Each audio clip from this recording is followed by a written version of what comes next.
Supreme court इस पर कब सुनवाई करता है ये देखना महत्वपूर्ण होगा। फिलहाल जमीयते उलमाए हिंद की तरफ से ये याचिका दाखिल की गई है सुप्रीम कोर्ट में। वहीं संभल हिंसा की नई सीसीटीवी फुटेज सामने निकल कर आई है। वीडियो में पत्थरबाजी करते नजर आ रहा है उपद्रवी।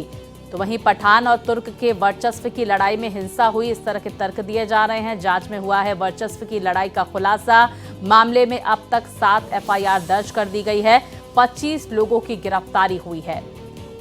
हालांकि संभल में शांतिपूर्ण माहौल फिलहाल बरकरार है। प्रशासन की तैनाती की गई है। एहतियातन कई इलाकों में इंटरनेट बैन भी किया गया है। लेकिन बड़ी जानकारी सामने निकल कर आ रही है कि 2 समुदायों में वर्चस्व की लड़ाई के बाद ये हिंसा देखने को मिली। सीसीटीवी फुटेज देखिए सामने निकल कर आया, किस तरह से उपद्रवियों का ये समूह यहां पर पत्थरबाजी करते हुआ नजर आया। पत्थर फेंके गए ताबड़तोड़ इन उपद्रवियों की तरफ से। 25 उपद्रवियों को हिरासत में अब तक लिया जा चुका है। तो कई उपद्रवियों ने कैमरे पर भी पत्थर फेंके हैं ताकि उनकी तस्वीरें कैमरे में कैद ना हो। वहीं कई उपद्रवी अपना चेहरा ढककर पत्थरबाजी करते हुए भी नजर आए। देखिए ये तस्वीरें सामने निकल कर आ रही है। ये नया सीसीटीवी फुटेज सामने आया इस पूरी हिंसा से जुड़ा हुआ।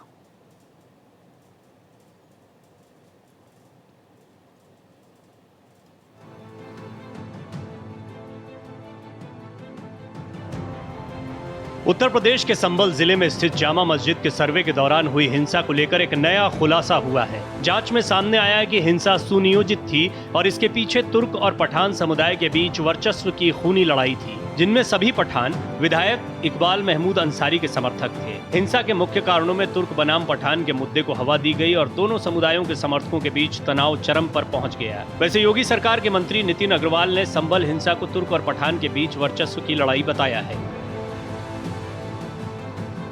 संभल में मस्जिद सर्वे को लेकर हुई हिंसा का नया वीडियो यूपी पुलिस ने जारी किया है। ड्रोन से शूट हुए इस वीडियो में साफ दिखाई दे रहा है कि कैसे भीड़ वहां पर उमड़ती जा रही थी और कानून व्यवस्था को बनाए रखने की कोशिश की जा रही थी। वहीं इस मामले में सियासत भी अपने चरम पर है। एसपी सुप्रीमो अखिलेश यादव ने सवाल उठाते हुए कहा कि आखिर दोबारा सर्वे क्यों कराया गया? हम लोग संविधान का उत्सव कैसे मनाएं? संभल में न्याय नहीं मिल रहा है। वहाँ पर जो लोग परेशानी और तकलीफ में हैं, उनकी बात न सुन पाए इसलिए इंटरनेट बंद है। वहाँ पर कोई जा नहीं सकता है। हमारे दो लीडर ऑपोजिशन हैं, दोनों हाउस के, दोनों जाना चाहते हैं आज, लेकिन दोनों को जाने की परमिशन नहीं दे रहे हैं। अगर हम भी यहाँ से चल दें, मान लीजिए अभी गेट बंद कर देंगे। हमारे सभी सांसद चाहते हैं कि हम जाएं आज संभल। अगर हम संभल जाने के कहेंगे तो कहेंगे संविधान नहीं मानते, कानून नहीं मानते, सरकार का नहीं मानते। तो ये भारतीय जनता पार्टी के वो लोग हैं जो मन विधान से चलना चाहते हैं, संविधान से नहीं। सहारनपुर से कांग्रेस सांसद इमरान मसूद ने संभल हिंसा को लेकर पुलिस पर गंभीर आरोप लगाए हैं। इसके साथ ही उन्होंने कहा कि 1-2 दिन में कांग्रेस नेता राहुल गांधी घटना स्थल पर जा सकते हैं। नहीं, पहले तो पुलिस वालों के ऊपर मुकदमा हत्या का दर्ज होना चाहिए। जिन लोगों ने हत्या की है उनका क्या हुआ? आप क्यों उसको दबाना चाह रहे हो? क्यों इधर उधर की बात कर रहे हो कि इसने गोली चला दी, उसने? आप पुलिस के वीडियो हैं गोली चलाते हुए। हत्या पुलिस ने की है। इस बात की सबसे पहले तो उनके खिलाफ मुकदमा कायम होना चाहिए।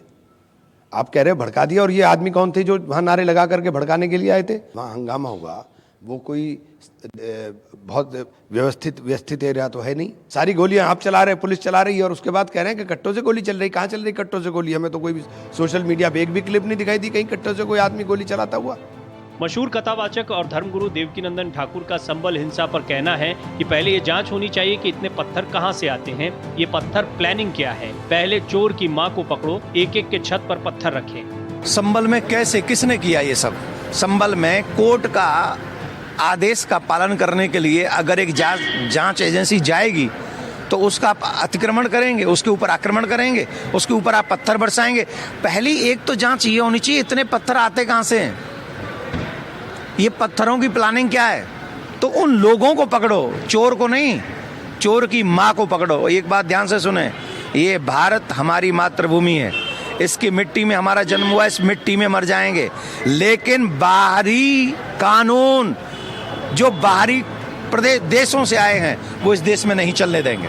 आपको बता दें कि संभल में मस्जिद के सर्वे के बाद शुरू हुए विवाद के बाद रविवार को जमकर हंगामा हुआ। स्थानीय भीड़ ने पत्थरबाजी शुरू कर दी, जिसके बाद पुलिस ने जवाबी कार्रवाई की। हिंसा की घटना में 5 की मौत की खबर है और बड़ी संख्या में लोग घायल हैं। पूरे इलाके में पुलिस फोर्स तैनात है। संभल हिंसा के बाद पुलिस को उपद्रवियों के पास से 2 धारी खंजर जैसे अजीब हथियार मिले हैं। पुलिस ने 37 नामजद और लगभग 3750 अज्ञात लोगों के खिलाफ रिपोर्ट दर्ज की है। गिरफ्तारी के डर से कई परिवार अपने घरों को छोड़कर फरार हो गए हैं। भारत एक्सप्रेस के लिए पवन सेंगर की रिपोर्ट। और विस्तार से जानकारी के साथ मेरे सहयोगी अनुज हमारे साथ जुड़ गए हैं। अनुज, संभल में इस वक्त की स्थिति क्या है? क्या इंटरनेट पर जो पाबंदी लगाई गई थी वो हटा दी गई है? दूसरी तरफ एक वीडियो सामने निकल कर आया जहां पर कैमरे पर पत्थरबाजी करता हुआ, पत्थर फेंकता हुआ नजर आया एक शख्स। एक और वीडियो सामने निकल कर आया है जिसमें एक शख्स मुंह पर मफलर बांधे असलहा से फायरिंग करते हुए नजर आया। क्या इन लोगों की पहचान हो चुकी है? इनकी गिरफ्तारी हो चुकी है? क्या जानकारियां सामने निकल कर आ रही है हिंसा मामले में? जी स्वाति, जिस तरह से संभल में हिंसा हुई और हिंसा को लेकर तमाम तरह के जो घटना है उसकी जांच और तफ्तीश की जा रही है और जो भी लोग इसमें शामिल उनके खिलाफ कड़ी से कड़ी कार्रवाई की जाए। कार्रवाई इस तरह होगी कि ये वो नज़ीर पेश होगी, क्योंकि पल पल की अपडेट डीजीपी मुख्यालय भी ले रहा है और सीएम योगी आदित्यनाथ भी इसे नजर बनाए कि आखिर जिसने भी पुलिस की निजी मतलब सरकारी संपत्ति और निजी संपत्ति को नुकसान पहुँचाया है उन उपद्रवियों से, उन दंगाइयों से वसूली भी की जाएगी। NSA के तहत कार्रवाई भी की जाएगी। दूसरी ओर अगर आपने जो अपडेट मांगा है कि संभल के हालात क्या है, तो संभल के हालात फिलहाल नियंत्रण में है, काबू में है। बाजार खुले हुए हैं, स्कूल भी खुले हुए हैं। नेट सेवाएं जो हैं शाम तक के लिए प्रभावित की गई हैं और दूसरी ओर जो लोगों को आना है, प्रतिनिधिमंडल या डेलीगेशन जो भी पॉलिटिकल पार्टी जुड़े, वो 30 नवंबर तक नहीं आ सकेंगे, वर्जित है, क्योंकि वहां पे जो स्थिति है वो अभी भी थोड़ी सी आशंकित तनाव की स्थिति। इसको देखते हुए कोई भी पॉलिटिकल अगर कोई डेलीगेशन आता है तो कहीं कोई मतलब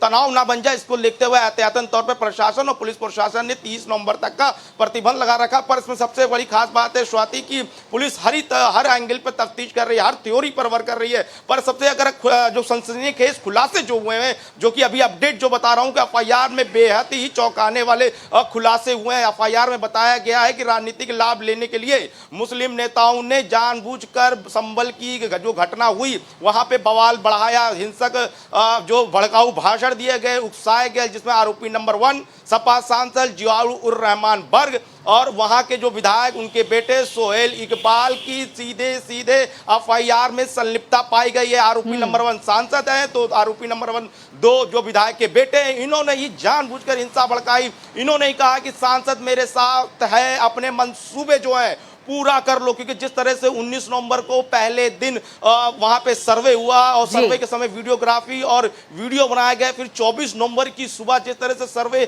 के लिए टीमें गई, तो ये पूरी तरह के साजिश थी। साजिश ये थी कि सर्वे को तो रोकना है ही है, पर पुलिस के प्रति वहां के दंगाइयों, उपद्रवियों और वहां के लोकल नेता यानी ये 2 मुस्लिम नेताओं ने देखिए एफआईआर में इन नेताओं का इन्वॉल्वमेंट सामने निकल कर आ रहा है। बहुत शुक्रिया आपका अनुज, तमाम जानकारियां हम तक पहुंचाने के लिए।